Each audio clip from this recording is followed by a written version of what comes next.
Wagwan ma people, habari ni gani mtazamaji wa Nation TV? Bana, kama hujaisikia hii basi kubwa zaidi ya kuletea hapa Nation TV.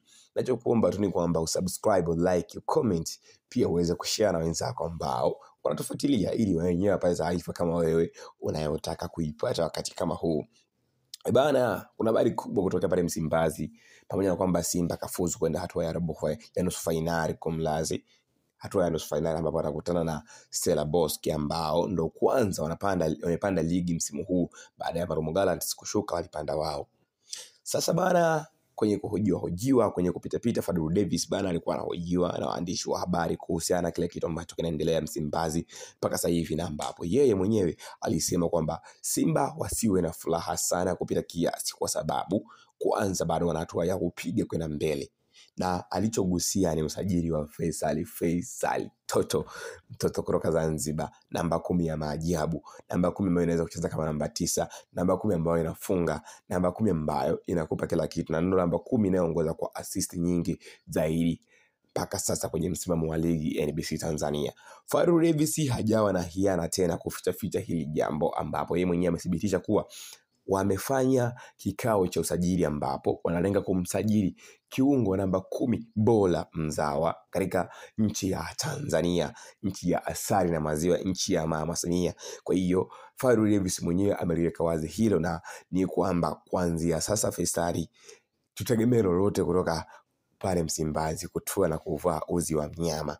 Hapo nyuma kulikuwa na tetesi nyingi ambazo yeye mwenyewe aliandika baada ya game ya Tanzania na Morocco kupigwa pale Morocco. Aliandika yeye mwenyewe kwamba nguvu moja, watu wakawa na maswali ya kujiuliza hapa na pale, lakini sasa confirmation imetoka kwa Fadlu Davis mwenyewe kuwa anahitaji namba 10 mzawa bora kuliko wote waliopo nchini Tanzania. Kwa haraka msikilizaji wetu na mtazamaji unaweza kaelewa kwamba huyu ni Faisal anayezungumziwa hapa, kwa sababu hakuna namba 10 bora kama yeye nchini Tanzania, na ndi mzawa tena, hakuna namba 10 bora kama yeye. Kwa hiyo kiko wazi sasa hivi kinachoendelea ni na taratibu tu zifuatwe, zizingatiwe kuhakikisha kwamba dili hilo linafikiwa vizuri na linafikiwa kwa mwafaka ulio bora kabisa, katika kuhakikisha kwamba wanaenda sasa saini ya Faisal hapo Msimbazi. Na kitu pale Msimbazi sasa balaa lake litakuwa ni zaidi ya sasa hivi Simba ilivyo, kwa sababu sasa hivi Simba inagawa dozi tu.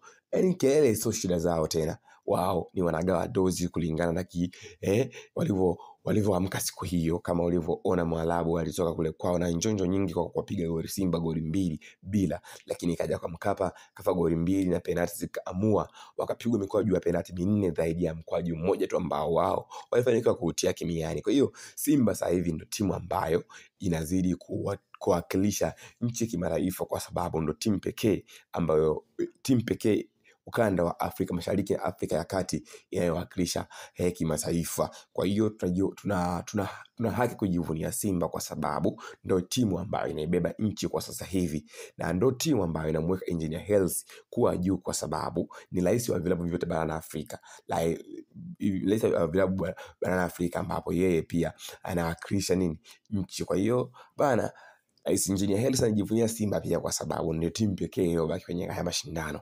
Ni kuombe tu uendelee kusalia nasi hapo, subscribe, like, comment, usisahau kushare na wenzako akapata experience ambayo unaipata hapa. Mimi ni Nation TV kama nilivyokuambia hapo awali, na kwenye mtandao wa kijamii unaweza kunipata kama Nation TV_ pale Instagram, mjini TikTok, unaweza kunipata X pia, majina ni hayo Nation _TZ. Nikuakie asubuhi njema na wakati mwema, tupatane tena inapo majaliwa na wakati mwingine.